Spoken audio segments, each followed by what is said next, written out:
ونصلي على رسوله الكريم أما بعد فأعوذ بالله من الشيطان الرجيم بسم الله الرحمن الرحيم رب اشرح لي صدري ويسر لي أمري واحلل عقدة من لساني يفقهوا قولي. ہماری آج کی گفتگو کا موضوع ہے ہم عید کیسے منائیں. الحمدللہ رمضان المبارک اپنے اختتام کو پہنچا، خوشی کا موقع آیا. خوشی کے موقع پر خوشی منانا عین انسانی فطرت ہے اور ہمارا دین اسلام فطرت کے عین مطابق ہے. وہ خوشی کے موقع پر خوش ہونے کا حق دیتا ہے، انسانی ضروریات اور خواہشات کی جائز تکمیل کے ذرائع فراہم کرتا ہے. اسی لیے ہم دیکھتے ہیں کہ عید کے موقع پر نبی اکرم صلی اللہ علیہ وسلم نے خوشی منانے کی اور اس دن کو گزارنے کی بہترین تعلیم دی ہے.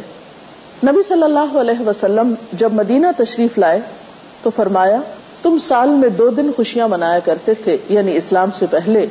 اب اللہ تعالیٰ نے تمہیں اس سے بہتر 2 دن عطا فرمائے ہیں، یعنی عید الفطر اور عید الاضحیٰ. یہ بخاری کی روایت ہے. عید کا تعین چاند دیکھ کر ہوتا ہے. عید کے چاند کو دیکھنے کے لیے کوشش بھی کرنی چاہیے، اور چاند دیکھنے کا موقع بذات خود ایک خوشی کا موقع ہوتا ہے. اگر ممکن ہو تو بچے اور بڑے سب مل کر عید کا چاند دیکھنے کی کوشش کریں.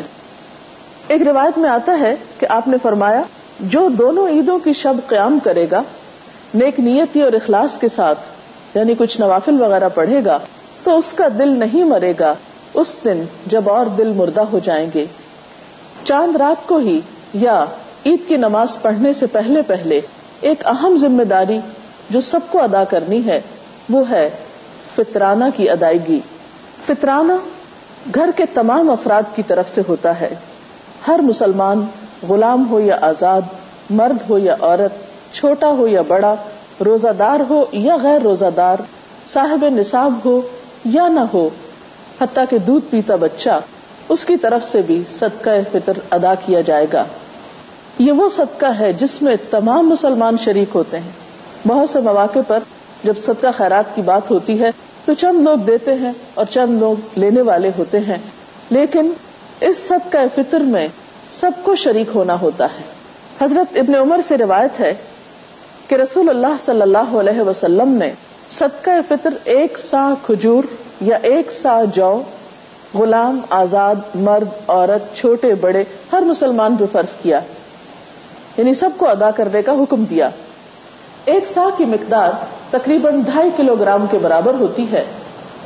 یہ کھجور یا گندم یا دیگر اناج کی شکل میں بھی دیا جا سکتا ہے اور اس کی قیمت بھی ادا کی جا سکتی ہے. عید کا نام سنتے ہی ذہن میں زیب و زینت کا خیال آتا ہے. عید کے دن غسل کرنا، صاف ستھرے کپڑے پہننا. عید کے دن کی ابتدا بھرپور تیاری کے ساتھ ہونی چاہیے. اس دن خوشی کا اظہار کرنا چاہیے اور خوشی کے اظہار کے لیے گھر کی زیب و زینت اور اپنی ذات کی زیب و زینت کا اہتمام کیا جانا چاہیے.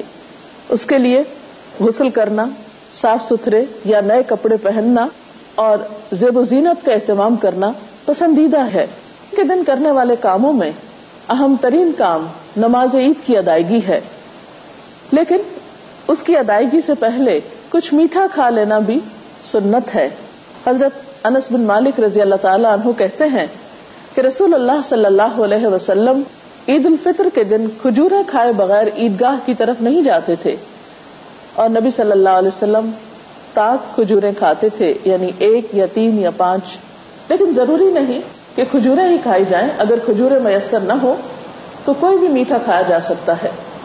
عیدگاہ جاتے ہوئے تکبیریں پڑھنا بھی ایک مسنون عمل ہے. تکبیر کا مطلب ہوتا ہے اللہ تعالیٰ کی بڑائی بیان کرنا. ایک روایت میں آتا ہے کہ نبی صلی اللہ علیہ وسلم عید کے دن صبح سویرے نکلتے، عیدگاہ تشریف لے جاتے اور عیدگاہ جانے تک تکبیریں پڑھتے، پھر عیدگاہ میں بھی تکبیریں پڑھتے، یہاں تک کہ امام خطبے کے لیے بیٹھ جاتا، پھر تکبیریں پڑھنا چھوڑ دی جاتی. نماز عید کے لیے حضور صلی اللہ علیہ وسلم جو تکبیریں پڑھتے تھے وہ کچھ یوں ہیں: اللہ اکبر کبیرہ والحمد للہ کثیرا وسبحان اللہ بکرۃ واصیلا، یا پھر اللہ اکبر لا الہ الا اللہ واللہ اکبر وللہ الحمد۔ نماز کے لیے مسنون طریقہ یہ ہے کہ انسان جاتے ہوئے ایک راستہ اختیار کرے اور واپسی پر دوسرا راستہ۔ نماز کے لیے جاتے ہوئے سواری بھی استعمال کی جا سکتی ہے۔ اس کے علاوہ نماز کے لیے خواتین اور بچوں کو بھی حاضر ہونا چاہیے۔